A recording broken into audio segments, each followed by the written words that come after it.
Great evening, everyone. Chris Gonzalez here. Oh, wait a minute.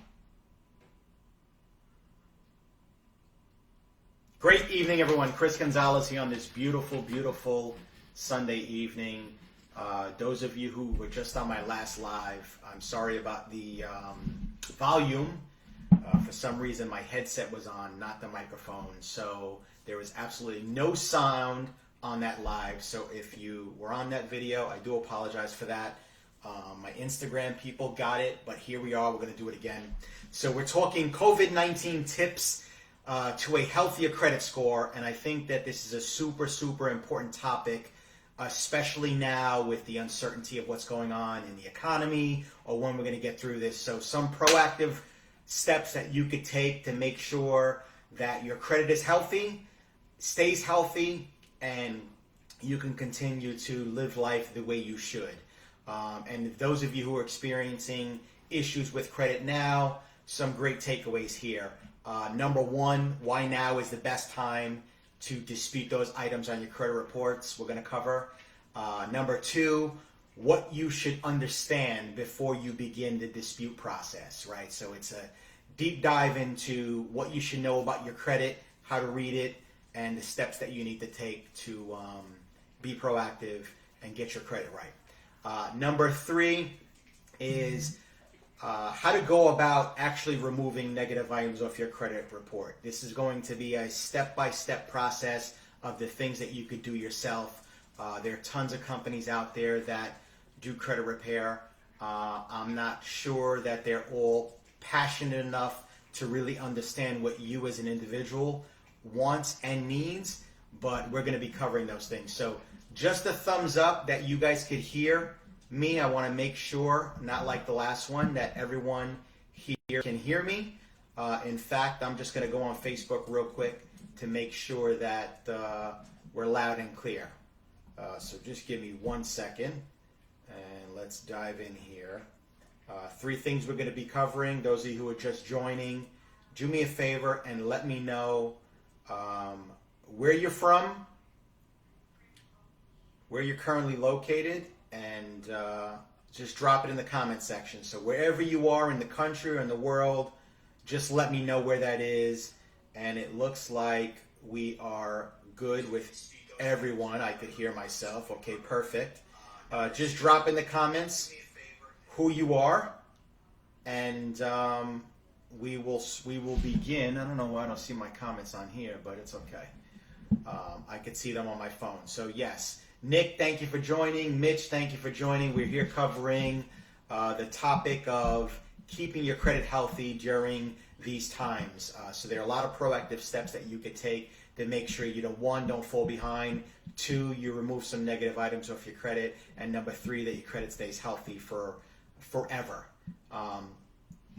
Those of you just joining, just let me know where you're joining from. Give me thumbs up that you could hear me fine, please. I need your thumbs up to know that I could hear you. So come on, give me some thumbs up.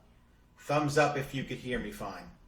I'll tell you why I'm asking that so much. I just completed a 40-minute live that there was no sound on. So we're going to be covering three things. Those of you just joining, some major takeaways with a nice 7-step process of the things that you could be doing to make sure you remove any negative items off your credit. So I'm just making sure that you guys could hear me by checking the messages here. So give me thumbs up. All right, hit that heart button, hit the like button, whatever you could see on your screen. And I'm not going to move forward until I get some thumbs up. All right, it looks like you guys can hear me. I can hear. So let's just do this. Can you hear me, guys? Let's go. Let me know that you could hear me on this live, and we will move forward. Some major, you can hear me. All right, we got thumbs up from Mark Rodriguez. Thank you, Mark Rodriguez. We are live right now. Those of you just joining, I just finished a 40-minute live without sound. So if you were on that live and you were able to hear me, not hear me, I do apologize for that. But I'm coming back on I got my water to make sure I can keep my throat nice and wet so I can continue to talk. But we're covering three things, three major takeaways. Number one, why is now the best time to focus on your credit health and to dispute negative items that are hurting your credit score. Number two takeaway is what you should understand before you start the dispute process. Number three is how to go about removing the negative items impacting your credit score. All right, so number one, why is now the best time? Simple. Limited staff at the credit bureaus and at the credit card and at the creditors. All right, so the fact that they're limited staff means that they're not going to most likely get the responses they need in the required time. And by law, the credit bureaus have 30 days to verify and correct items on your credit report. So we're going to hope that time is in our favor, which is a great possibility. If I had to make a prediction, I would say you have a 1 to 200% better chance of having those items removed now than you ever did, just based upon the limited staff. So right now is the absolute best time to dispute any items that might be negatively reporting on your credit reports. The number two question is what you should understand before disputing anything. So you have to understand what's being reported, on what, and the only way to do this is to get all three of your credit bureaus. You could use a 3-in-1 source. I know Credit Karma offers credit bureaus. Personally, I like Identity IQ and Identity Club. Both of these companies offer a $1 7-day trial, which you're able to download your credit reports and really look through them and seeing what is being reported, what negative items might be hurting you, if your names are correctly being reported on your bureau, addresses, date of birth. All of these things are relevant to helping you use what we call FCRA, Federal Credit Reporting Act, is an act and a law that was put in place to protect consumers. That means you. So exercise your law under the Fair Credit Reporting Act is to make sure that items are being accurately reported to your credit file. The only way to know that is to actually pull your credit bureaus and see what items are on there and to find any sort of negatives or loopholes or misreported information. That's what you're looking for. How to get the items removed, simple step-by-step process. I'm going to go over a process that's going to help you create an individual strategy for yourself. If you don't currently have a company that you deal with, ApexCreditFix.com is an expert credit repair agency that I personally own. I speak from experience. It's like the Hair Club for Men ad, right? I'm not only the Hair Club president, but I'm also a client. I was a client of Credit Repair, and I saw what it did for me, and I knew that down the road I'd be able to help other people. But more importantly, what I'm going to give you right now is a strategy that you can do yourself with a step-by-step process. So stick around. These processes are very, very simple if they're followed. If you understand what's being said, you can actually improve your credit score in as little as 30 days. So what the results that we see is 10.2 negative items removed within a 4-month period. That's what we usually find. That's our average. Our number one question is, how long does credit repair take? So that is a normal response that we would give to anyone that's looking for credit repair. So step one, when you're looking at that credit bureau, you want to document. Okay, so what you're looking for is you're looking for anything that might be misreported to the credit bureau. So any sort of negative accounts, late payments, charge-offs, collections, inquiries, your name being misspelled, different aliases being used, wrong addresses is very, very common. Very much so found in a identity theft type case. You know, someone gets a hold of your social security number and they start applying for credit under your name. Obviously, it doesn't have your mailing address because they need those cards or those loan documents to go to a specific location. So first indication that there is some sort of identity theft type issue perfect time to dispute those items on your credit report. But you want to document. So you want to take that credit report and you want to take a highlighter and highlight everything that is negative. The next thing you want to do is step 2, which is prioritize. All right, you want to itemize and prioritize all of those accounts and items that are on your credit report. So let's say number 1 priority, in my opinion, would be public records and charge-offs, collections, repossessions, foreclosures. These are major because they have the greatest impact on your credit. Second priority would be payment history. So late payments on a credit card, a student loan, an auto loan, a mortgage. Those would all be, in my opinion, as number 2 priority. Number 3 priority, I only like to give 3 priorities. Number 3 would be inquiries. Why inquiries? Because inquiries impact your credit the least. A lot of people say, I have tons of inquiries, that's why my credit score is low. I promise you that there's only a 5 to 10% impact in the actual score when it comes to inquiries. So keep that in mind when you're prioritizing. So you want to highlight everything that's negative, but now give them a priority. What's most important to you? What's going to impact your credit the most? These are the things that you want to highlight. Next, you want to prepare your letters. So how do you prepare a letter to a credit bureau? Well, you start by stating who you are, your full name, your full address, your date of birth, and only the last 4 digits of your Social Security number. Back in the day, they used to require the full Social Security number, but in that case, we're giving the credit bureaus much too much information for them to update and try to link me to other things that might not be mine. So only the last 4 digits are required.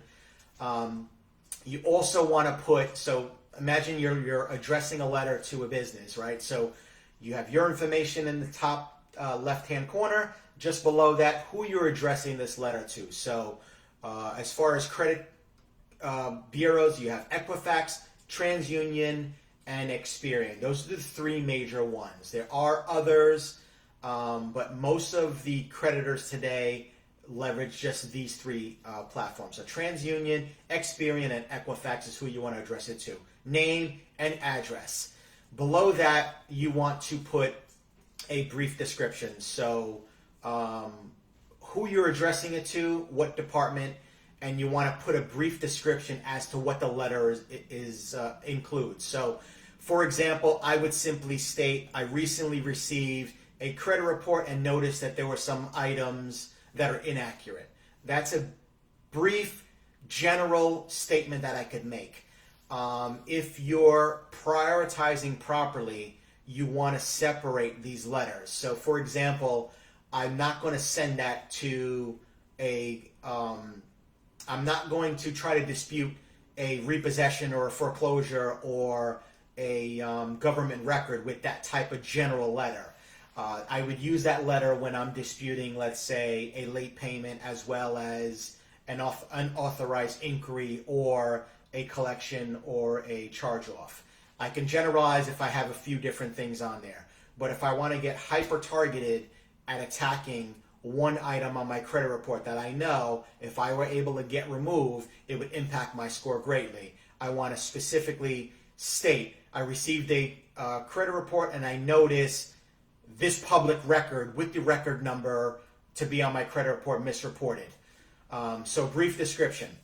Below that, you're going to start listing the accounts. So number 1, you want to state what you see.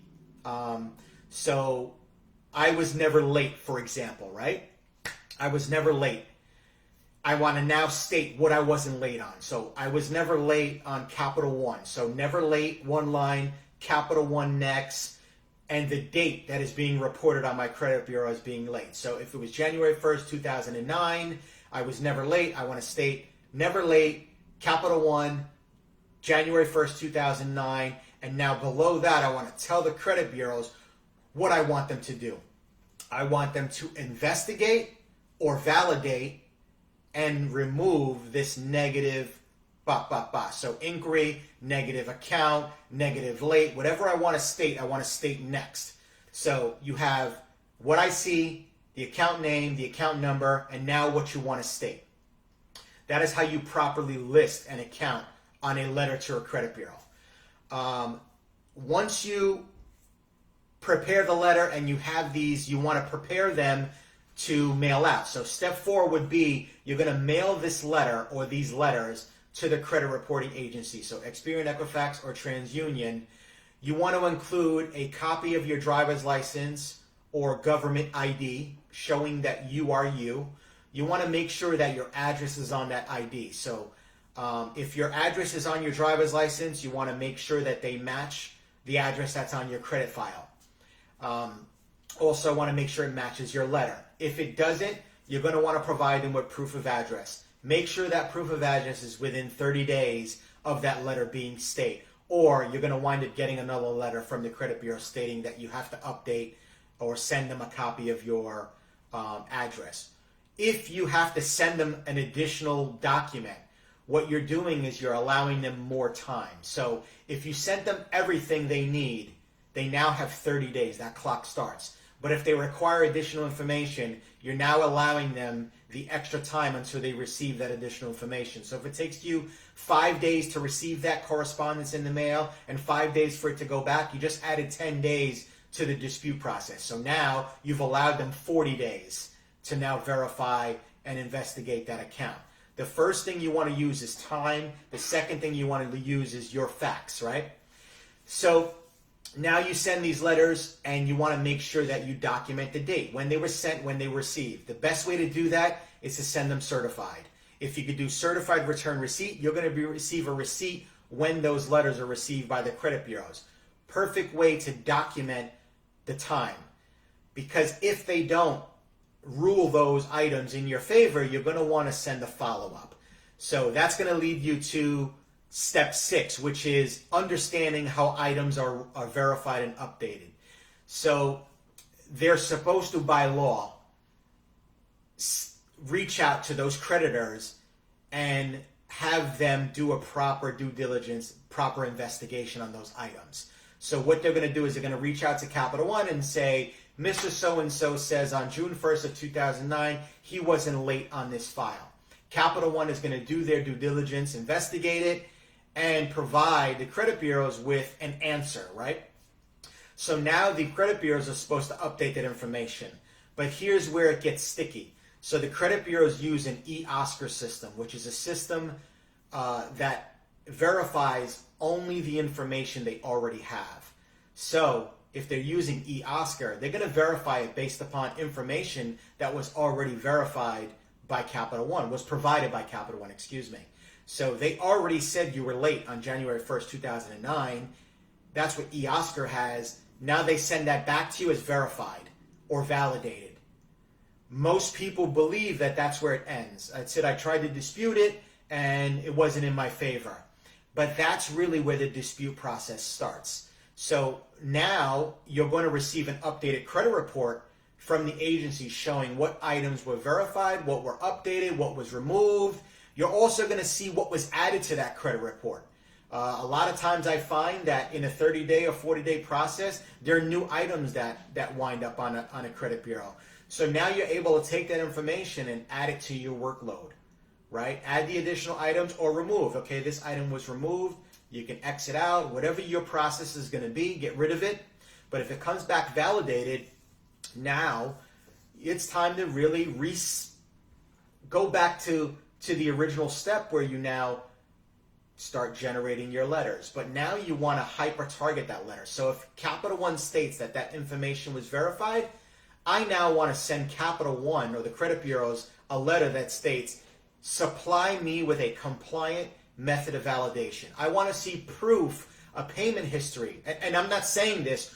What this letter is going to say to the credit bureaus is that, okay, they're not taking our response. They now want to see proof, which if they did the proper investigation, they should already have. If they haven't, they'll send you over that compliant method of validation, and it'll usually stand, which your rights don't stop there. You could continue, but based upon that information, you're able now to go back to the credit bureaus and say, well, okay, now supply me with the compliant method of validation. And I'll give you some examples of a compliant method of validation. One, for credit card payments or mortgage payments or auto loans, it's going to be a payment history, when that payment was actually received. For inquiries, it's going to be a signed credit application, a driver's license, or if it was done digitally, it's going to be an IP address. So one of the letters I like to state is to say, provide me with a compliant method of validation and supply me with the IP address used with this inquiry. 9 times out of 10, the credit bureaus are not going to have gotten the right information and now not have enough time to supply me with what they need to keep that information on the credit bureaus. Now, the credit bureaus don't work for the creditors. They only use this eOscar system to make their job a little easier. They really work for the consumer, right? Each consumer gets their own grade. Based on that information, they're supposed to update and make sure that that information on that credit file is accurate. So another compliant method of validation would be if you're disputing some court-ordered information, they're supposed to supply you with information that was provided validating that. Now, there is a loophole, which I won't go into in this video, but the court systems do not validate or verify information to third party. And the credit bureaus are third party, which means they can only release that information to you. So if they verified an account that happened to have a court order, there's a great possibility that they only use the information they already had, the eOscar system. So keep that in mind when you're going through the dispute process, but you want to update and basically repeat the process. So update the items that have been removed, update the items that have been validated, add any new items, or start the process all over again. So the Fair Credit Reporting Act is simple. It's a federal law that regulates the collection of consumer credit information and access to their credit reports. It was passed back in 1970, all right? And it was designed to protect consumers, to make sure that your information is being reported fairly, accurately, and being kept private. And I'll go back to this. I don't know if I covered this in this video, because keep in mind, I just went live for 40 minutes where there was no sound, so I'm repeating this. But items like medical collections, child support, these are not items that are by law supposed to be public information. So anyone that pulls your credit report is really not supposed to see this information. However, they allow it until you ask them not to report these items. So look into that. Simple Google search. How can I get the credit bureaus to remove? We have software that does it, but if you're going to do your due diligence and do it on your own, this is the way to go about it. But how to find out what information can be reported on my credit file, or ask specific questions in Google. How can I remove medical information off of my credit file? By law, they're not supposed to report those things. The other thing that I find hurts a lot of people, and especially coming from the auto industry, is student loans. Student loans, medical bills, these are not consumer-related accounts, and therefore should not be hurting your consumer ability to acquire credit. Example, credit cards, loans, housing, even employment. And believe it or not, when you start speaking credit, a lot of people just associate credit with credit cards and loans. But it affects a lot more than just that stuff. It can affect your ability to get housing. It can affect your ability to buy a home for your family. It could even affect your ability to be hired. And true story, people can be refused employment just based upon having a low credit score. And I'll give you an example, right, to drive this point home. Let's say you're a manager and you were looking to apply for a position at an organization, and they pulled your credit file and saw that you had a poor credit score or poor payment history. They might feel that your ability to make decisions for this company might be poor as well. So they're using this when they're basing decisions to hire you.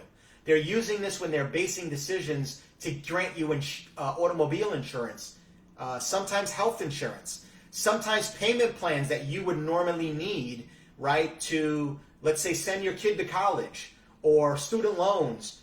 All this information is being used against you. So why wouldn't you exercise your right under the Fair Credit Reporting Act to make sure that that information is accurate?